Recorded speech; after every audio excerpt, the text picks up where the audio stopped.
नागराज मंजुळेंचा फॅन्ड्री हे एक बंड आहे. कोणा शोषिताची कहाणी असा सहानुभूतीपर दृष्टिकोन त्याला लागत नाही. जसा चित्रपट दाखवला जातोय तसा पहावा. कथेपलीकडे जाऊन विचार न करता कथेशी बांधील राहून त्यातले बारकावे शोधावे. फॅन्ड्रीचा अर्थ शोधावा किंवा कथेतलं मर्म शोधावं. वास्तव हा शब्द जितका अतिरंजित केलेला आहे तितका तो नसतो. शोषण दाखवण्याचा एक नवा मार्मिक आणि जास्त खरा दृष्टिकोन हा चित्रपट देतो. एखाद्या इराणी दिग्दर्शकाचा चित्रपट पाहत आहोत असा भास नक्की होतो. कारण ठासून भरलेले सिम्बॉलिझम, वाईड शॉट्स, कमी संवाद आणि बोलके चित्रीकरण किंवा सीन्स हे सगळं तुम्हाला इराणी दिग्दर्शकांची नक्कीच आठवण करून देतं. पण या इराणी कौशल्याला सहज सुंदररित्या स्थानिक बनवण्याचं अप्रतिम कसब नागराज मंजुळे यांच्या हाती आहे. चित्रपटात असे एकामागून एक येणारे सीन्स आहेत जे तुम्हाला अगदी भारावून सोडतात. कधी त्यातला सिम्बॉलिझम तुम्हाला चकित करतो तर कधी कॅमेरा अँगल्स आणि लोकेशन्स तुम्हाला थक्क करतात.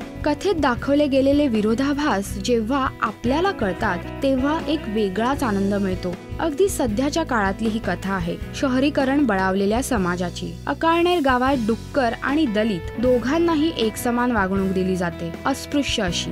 जब्या हा अस्पृश्य समजल्या जाणाऱ्या समाजातील मुलगा शालेय शिक्षणात शिकतोय की वर्णभेद, जातीभेद हे सगळं कायद्याने चुकीचं आहे. पण त्याच्या सभोवतालच्या समाजाचे कायदे काही वेगळेच, जुने. आपल्याच मुलाच्या शाळेत शिकणाऱ्या जब्याला गावचा पाटील गटारात अडकलेलं डुक्कर काढण्यास सांगतो. पण जब्याला शोषित म्हणून जगणं मान्य नाही. तो पाटलाला नकार देतो. समाज हा शालेय शिक्षणापेक्षा अधिक प्रभावशाली असतो. हा एक मुद्दा इथे सटली मांडलाय. त्यामुळे समाज आणि शाळा यांनी एका मुलाच्या आयुष्यात किती तफावत निर्माण केली आहे हे पाहताना मनातला खरेपणा जागा होतो. हा झाला चित्रपटातला एक कॉन्फ्लिक्ट. दुसरा असा की जब्याला आपल्या कुटुंबाची लाज वाटते. कारण समाजातली सर्वात घाण अशी कामं त्यांना करावी लागतात. त्याचा बाप या कामांना स्वतःचं कर्तव्य समजून किंवा नाईलाज समजून पार पाडतोय आणि त्याची त्याला लाज वाटत नाहीये. पण जब्याला मात्र ही कामं करताना त्याच्यावर हसणारा उच्च जातीचा समाज दिसतो. शाळेत शिकलेला जब्या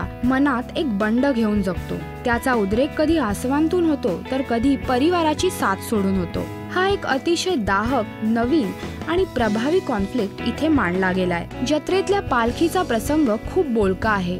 ढोल ताशाच्या आवाजात एकही संवाद न वापरता फक्त कृती दाखवत हा प्रसंग अगदी अप्रतिम रंगवलाय. शाळेच्या परिसरात डुक्कर पकडताना अचानक राष्ट्रगीत सुरू झाल्याने जब्याचं अख्खं कुटुंब स्तब्ध उभं राहतं आणि ते इतक्या मेहनतीने हाती आलेलं डुक्कर पळून जातं. राष्ट्रगीताचा कोणत्याही परिस्थितीत मान ठेवायचा असा दमटवणारा हा समाज फक्त जब्याला माणूस म्हणून वागवू शकत नाही. या असल्या फेक राष्ट्रीयत्वाचा तिटकारा आल्याशिवाय राहत नाही. चित्रपटातला शेवटचा प्रसंग खूप बोलका आहे.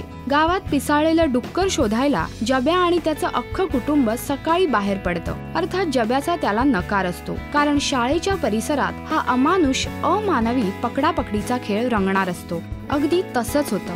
आणि तिथे जब्याने समाज, शाळा, शिक्षण, परिवार या सगळ्यात पोट तिडकीने राखलेला समतोल मातीस मिळतो. तिथे घडणारं नाट्य तुम्हाला अस्वस्थ करून सोडतं. चित्रपटाच्या प्रमोशनची स्टोरी लाईन होती की जब्या आणि शालू जी उच्च वर्गात आहे या दोघांची प्रेम कहाणी. पण इतकी साधी ही कथा नाही. चित्रपटाला खूप लेयर्स आहेत. आकलनाचे खूप मार्ग मोकळे होतात जेव्हा तुम्ही हा सिनेमा पाहता. आणि जितक्यांदा तुम्ही हा चित्रपट पाहाल नक्कीच तुम्हाला आणखी काहीतरी नवीन सापडत राहील. It's an endless process of digging.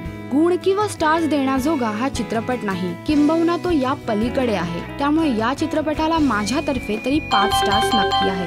Hypocrisy किंवा विरोधाभास यांचा असा आविष्कार याआधी इतक्या प्रभावशाली झाला नव्हता. आणि फॅन्ड्रीच्या निमित्ताने ही इतकी व्हरायटी तीही एकाच चित्रपटात पहिल्यांदाच पाहायला मिळते. त्यामुळे नक्की जा आणि हा चित्रपट पहा.